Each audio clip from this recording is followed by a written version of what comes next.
All right, so what I'm doing right now is I'm about to get ready to make my famous Crumbl remix cookies. If you like Crumbl, you will love these. They are so yum. All right, so when I do my crumbles, I actually do my Crumbl on my KitchenAid because I'm lazy.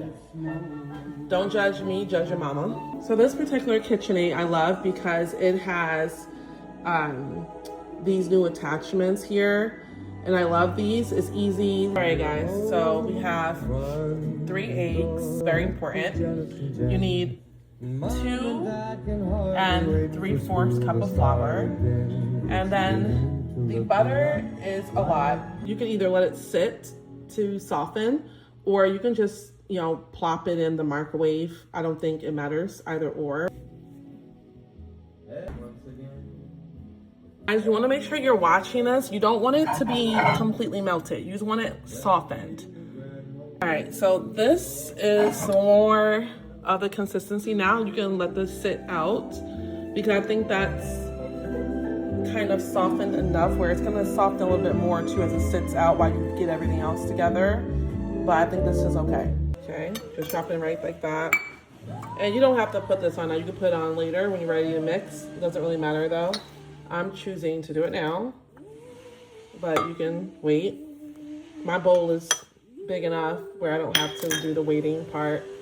You're gonna cream both sugars, add the softened butter. And let me know if you guys are curious about this KitchenAid. Like, this is like the best one I think I've ever purchased, and it came with all these cool attachments too, so I really like it. Oops. All right, so you wanna do this for about 4 minutes.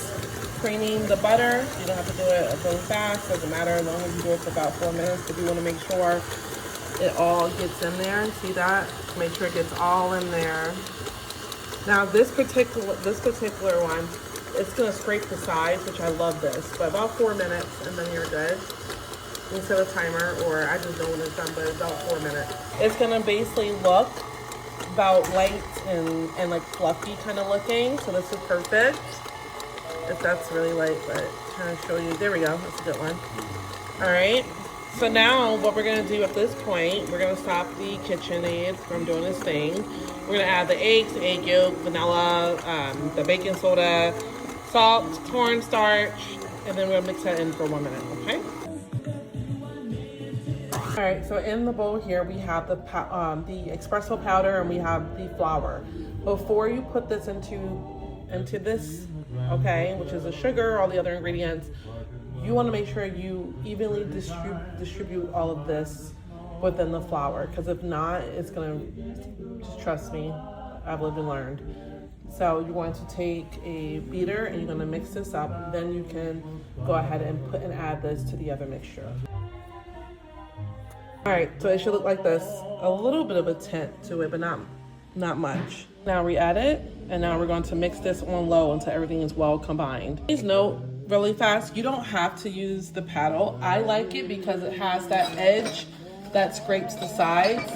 But if you wanna, you can just use the paddle here for the cookie part, and then you can use the actual beater part to beat it. I'm choosing this because, like I said, I like this little feature it has on the side, like this little scraper part thing, so that's why I use it. But you can just use this to mix, and then when you're ready to fold in the girdelli, then you can go ahead and use the paddle. So just want to put that in there before people be all up in my comments coming for me for my method. This is what I like to do, just saying. As you can see, with my paddle, I'm just fine. This is looking so good. All right, so I just used 1 bag of these. I'm a little bit short of 2.5 cups, but only a little smidge. So I'm just gonna use this. Dump them right in there.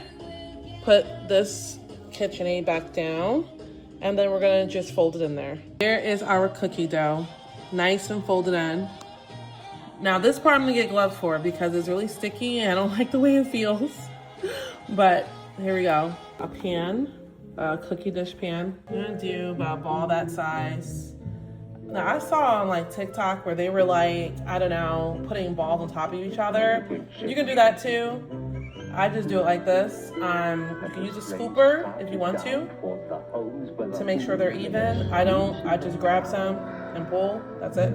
6. That's how I do it. Batch of 6 at a time. And my husband and my son like cookie dough. They eat it. I don't. I was raised that if you eat raw egg, you're gonna get salmonella poison or something. So I don't do that, but they do that. So they may just, you know, finish this off. But we're making this for Santa. So Santa really only needs like 2 or 3. The kids dip into them as well. But if you just want to put some on a plate for Santa, this is the way to go, kind of what you can do.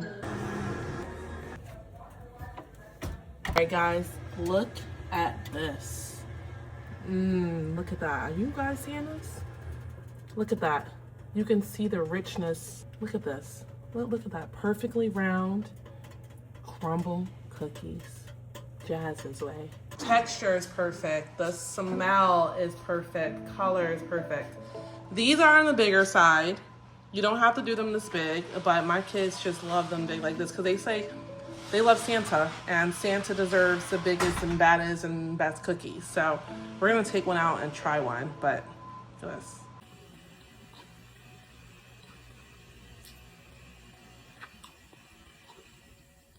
Look at that. That gooey delicious. Look, so delicious. Go make y'all some Crumbl the Jazzy's way.